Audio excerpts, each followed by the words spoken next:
Et on va s'intéresser maintenant au potentiel des technologies numériques pour tenter de réduire les émissions de carbone avec Digital for Climate. C'est le nom de cette première étude en Belgique. Une étude qui fournit des chiffres scientifiques sur le potentiel de ces technologies numériques pour éviter de réduire les émissions de CO2 dans 4 secteurs bien spécifiques: l'énergie, le bâtiment, la mobilité et l'industrie manufacturière. Pour en parler, nous sommes avec Floriane de Kerkhove. Bonjour. Bonjour. Alors, vous êtes conseillère sur les questions digitales chez Agoria. Vous venez tout juste de dévoiler, il y a à peine quelques minutes, les résultats de cette étude. Alors, cette étude, elle dit notamment qu'on peut réduire de 10% les émissions de CO2 en appliquant une dizaine de technologies numériques. Ça semble ambitieux. C'est quel genre de technologie qui peut nous permettre de réduire ces émissions ? Mais donc d'abord peut-être un chiffre, vous dites 10%, effectivement, mais de façon générale, on voit que les technologies, que l'application des technologies numériques dans ces 4 secteurs permet de réduire le CO2 5 fois plus que l'empreinte du numérique même. Donc ça, c'est déjà une bonne nouvelle.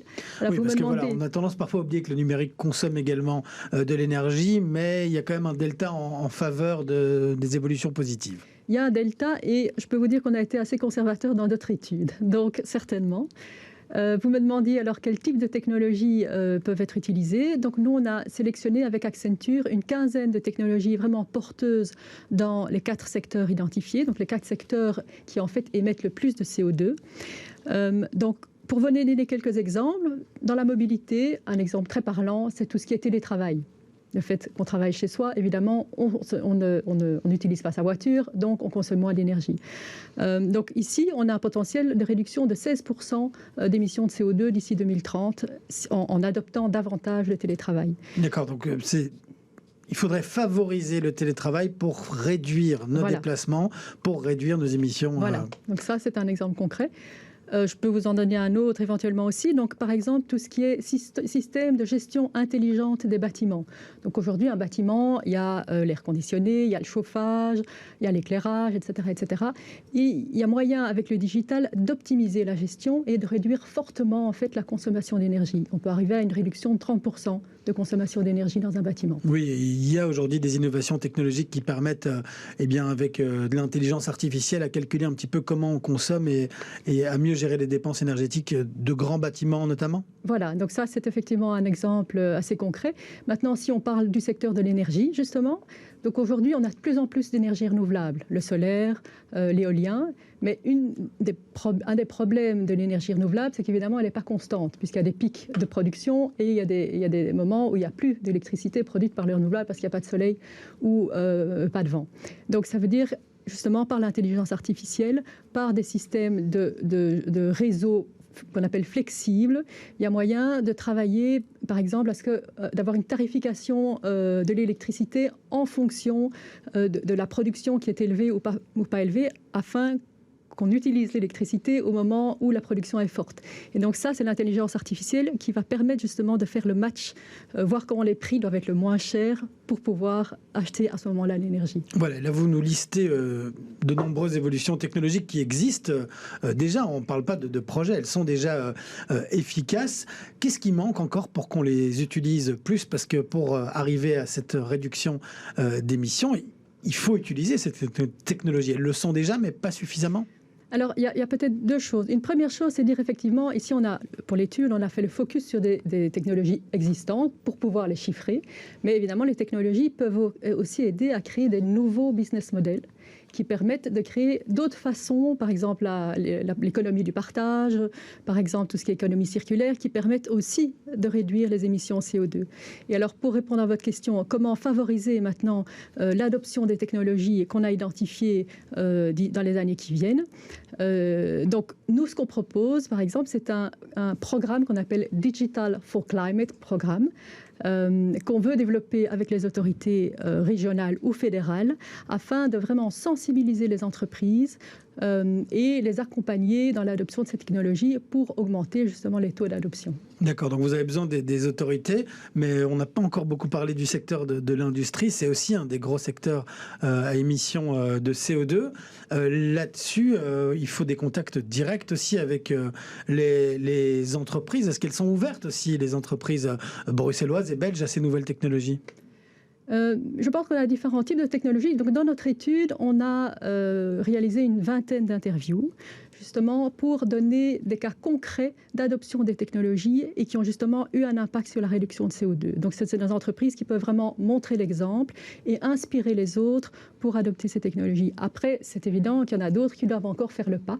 Et c'est là aussi, comme fédération, comme Agoria, où c'est aussi l'objectif de notre étude aujourd'hui, de montrer aux entreprises que c'est possible, que, elles ont un retour sur investissement, d'autant plus avec l'augmentation du prix de l'énergie aujourd'hui, c'est encore plus justifié de faire les investissements nécessaires.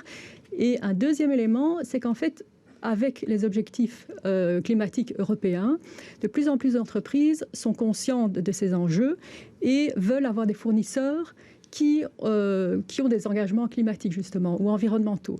Donc, pour une entreprise, il y a un retour sur l'investissement et en plus, c'est un avantage compétitif à l'avenir pour leur entreprise. Vous parliez d'avenir.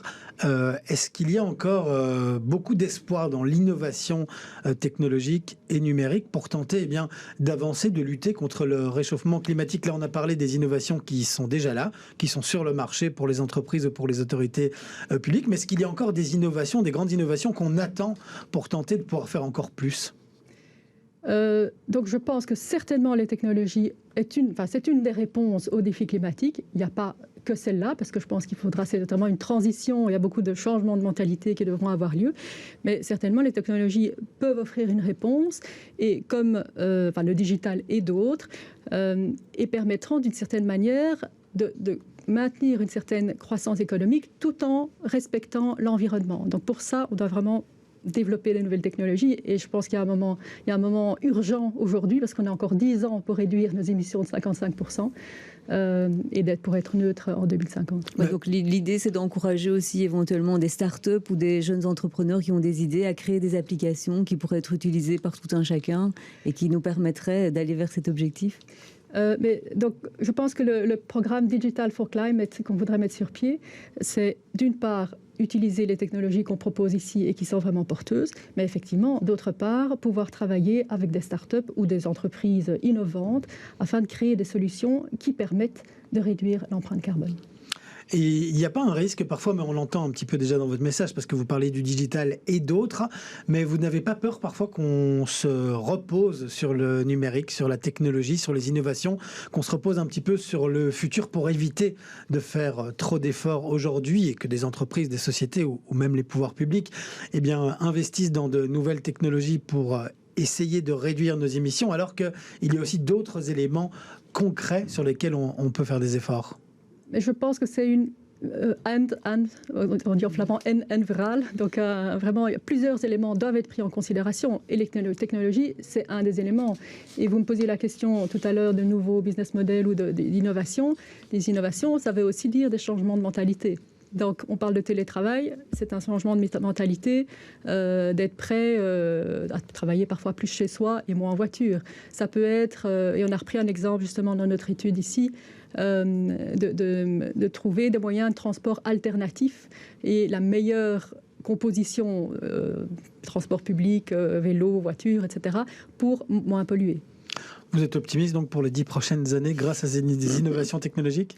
En tout cas, je pense qu'il y a un momentum, il y a déjà un momentum depuis un petit temps, mais encore plus maintenant. Et je trouve, moi je ressens ça en tout cas au niveau des entreprises, qu'il y a vraiment une réalisation de l'importance et de l'urgence, mais il faut aller vite. Donc je pense que c'est possible, mais il faut vraiment y travailler tous ensemble. Et il y a les entreprises, il y a les autorités politiques, il y a les stakeholders et les citoyens, et tout le monde est vraiment concerné. Et il y a aussi le digital. Et le digital, les entreprises, c'est le digital, mais oui. Eh bien, merci beaucoup, Floriane de Kerckhove. Je rappelle que vous êtes conseillère, notamment sur les questions digitales chez Agoria. Merci beaucoup d'être venue nous présenter les résultats de cette étude.